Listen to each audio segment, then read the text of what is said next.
If you can't bring change through the ballot box, what else can you do?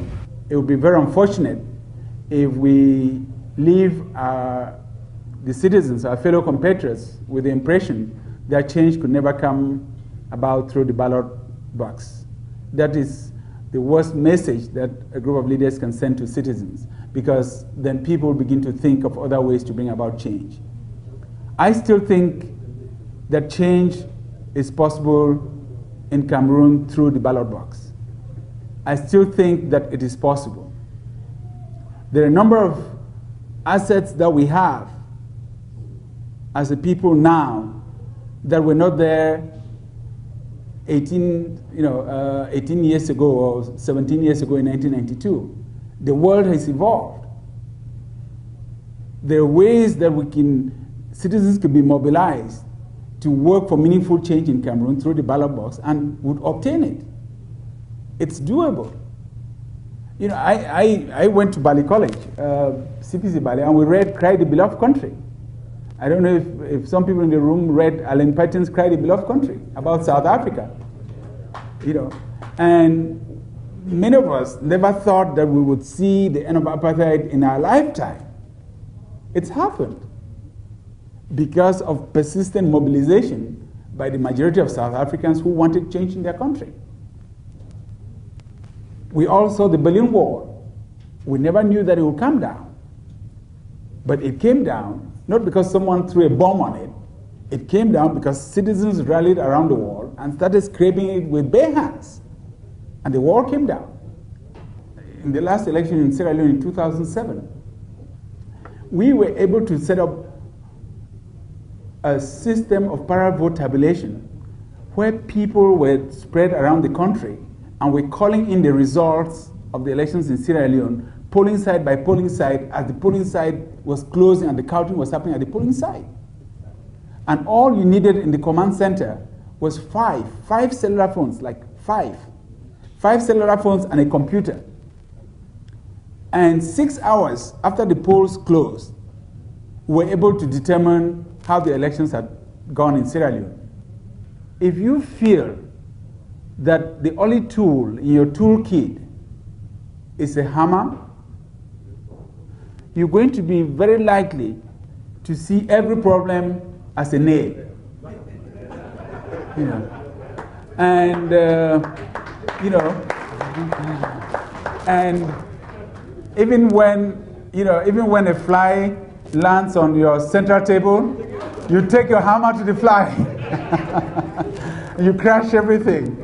So I think we should be more creative. We should think creatively. We should look at the world as it's evolved. We should step back and ask ourselves, what will it take to bring about meaningful change in Cameroon? In certain aspect, we are also guilty in contributing to what is happening back home.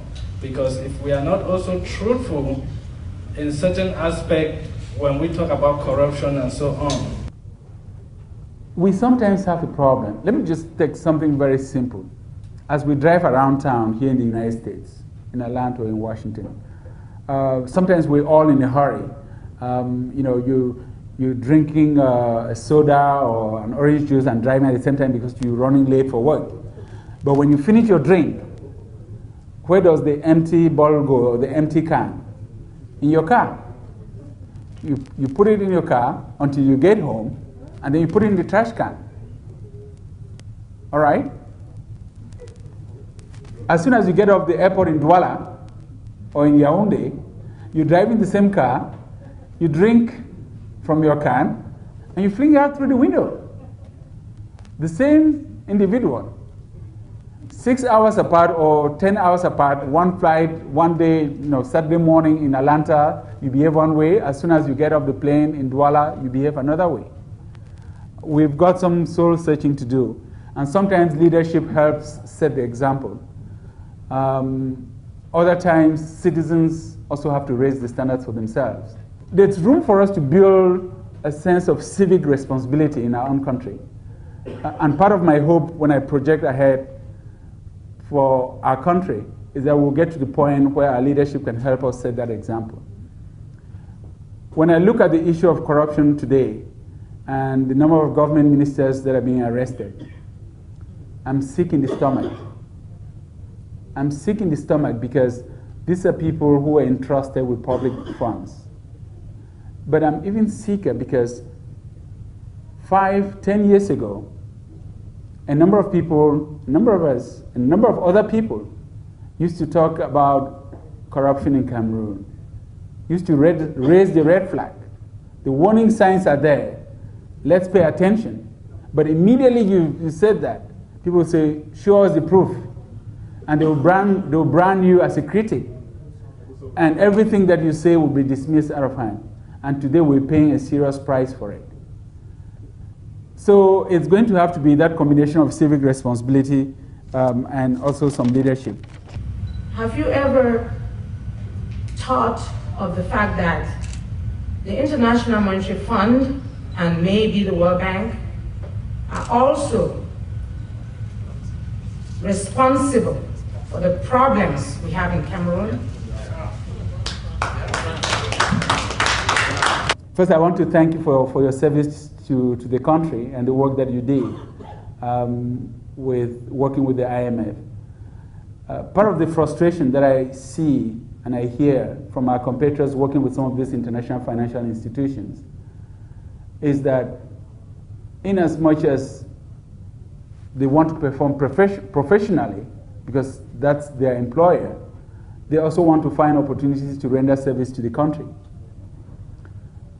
But they also watch how other continents handle their relationships with these financial institutions. When the Asian ministers come to the World Bank, they come to Washington a week or 10 days in advance. And they have private meetings. They have town hall meetings as we're having now with their compatriots that are working in these institutions. They ask them questions. They ask for briefings. They know where the levers of power are within the institutions. And they do their homework in advance. And so when they walk in for the formal meeting with the World Bank or with the IMF, they know what's happening in that institution. And they know the kinds of questions that they can ask to get for their countries what their countries need. Unfortunately, that's not what pertains with our own leaders. Sometimes the relationship is pretty hostile. So even while you're eager to serve your country and you feel that you have some knowledge, inside knowledge that is not classified, but that could serve if our decision makers were knowledgeable on these issues in the way in which they interact with these financial institutions. If the opportunity is not there for you to share that information, you wouldn't be able to make any good use of it. And the worst thing for any human being is to feel caught in the middle between your employer, for whom you have professional responsibilities, and a country that you love very dearly that may or may not appreciate your contribution. That said, I think at the end of the day, we shouldn't put too much blame on the outside world and the financial institutions. If we know what we want for ourselves, there are ways that we can ask for it and get it. Equatorial Guinea, for example, it's 400,000 people.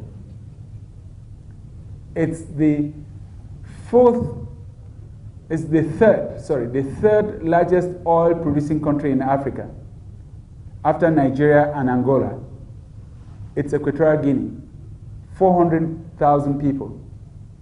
But go to Malabo and Bata, go to Equatorial Guinea and see the level of poverty. And the